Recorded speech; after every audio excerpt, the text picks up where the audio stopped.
కూటమి ఖేల్ కథం YCP game start అంటున్నారు మాజీ ఎమ్మెల్యేలు కన్నబాబు.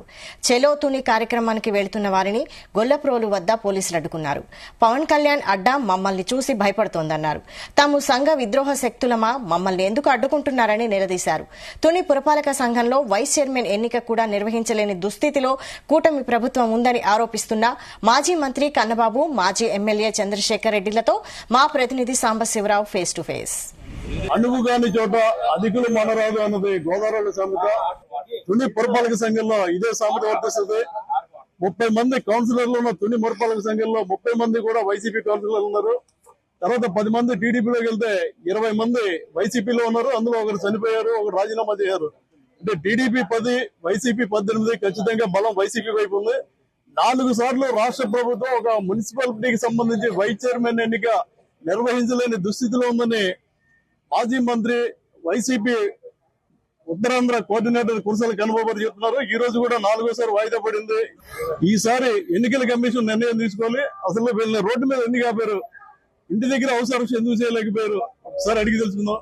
ఇప్పుడు కలెక్టర్ గారు 163/2 పెట్టారు, అక్కడ పోలీసులు 144 పెట్టారు. కానీ మున్సిపల్ ఆఫీస్ చుట్టూ జనాలు ఉన్నారు. ఇది ఎలా చూడాలి సార్? మేము డైరెక్ట్ గా సూటిగా మీ ద్వారా ఒక ప్రశ్న అడుగుతున్నాం. నేను అడిగే ప్రశ్న చంద్రబాబు నాయుడు గారిని, పవన్ కళ్యాణ్ గారిని, యనమల రామకృష్ణుడు గారిని అడుగుతున్నా. ఒక్క కౌన్సిలర్ కూడా లేని కౌన్సిలర్ మీకు వైస్ చైర్మన్ పదవి ఎలా వస్తుంది అనుకుంటున్నారో చెప్పమని అడుగుతున్నాం.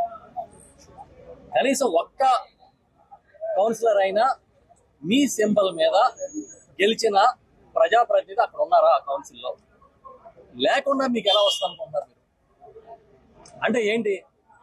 దౌర్జన్యాలు చేస్తాం, బెదిరిస్తాం, ఎంతకైనా తెగిస్తాం అని చెప్పి ఇవాళ తెలుగుదేశం పార్టీ నాయకులు, కూటమి నాయకులు అక్కడ తెగబడి రాజకీయం చేస్తున్నారు. ఇప్పటికి 3వసారి వాయిదా పడింది. 3 సార్లు కూడా అత్యంత దారుణంగా వాళ్ళ మీద దాడులు చేశారు. ఇవాళ కౌన్సిలర్లు పరిగెట్టించారు. అందులో ఒక గర్భవతి కూడా ఉన్నారని చెప్పి వాళ్ళు చెప్తుంటే మాకే మనసు కలిసి వేసినట్టు అనిపిస్తుంది. మేము అడిగాం, ఉదయం నుంచి మేము అందరం కూడా మాట్లాడుతున్నాం. జిల్లా కలెక్టర్ గారు, ఇతర నాయకులు, ఇతర పెద్దలందరితో చాలా శాంతియుతంగా జరిపిస్తున్నాం అని చెప్పారు.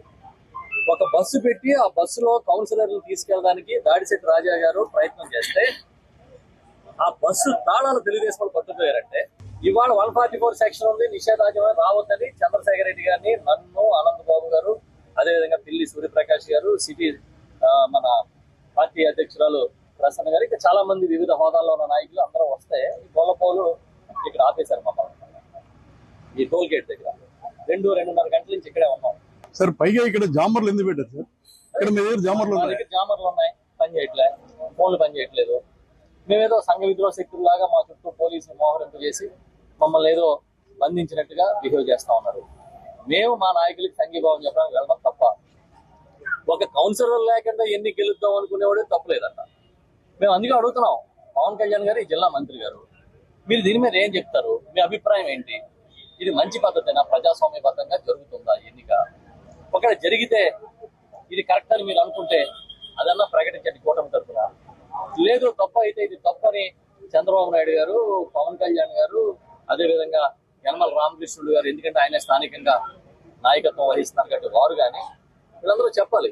లేదు మాది ఈ పద్ధతిలోనే ఎన్నికలు చేయాలని, ఈ పద్ధతిలోనే మేము రాజకీయం చేయాలని తెలుగుదేశం పార్టీ అనుకుంటే దానన్నా ప్రకటించమని చెప్తున్నాం. సార్, స్పీకర్ గా పనిచేసిన యనమల రామకృష్ణుడు ఇలాంటి చర్యలకు పాల్పడచ్చా?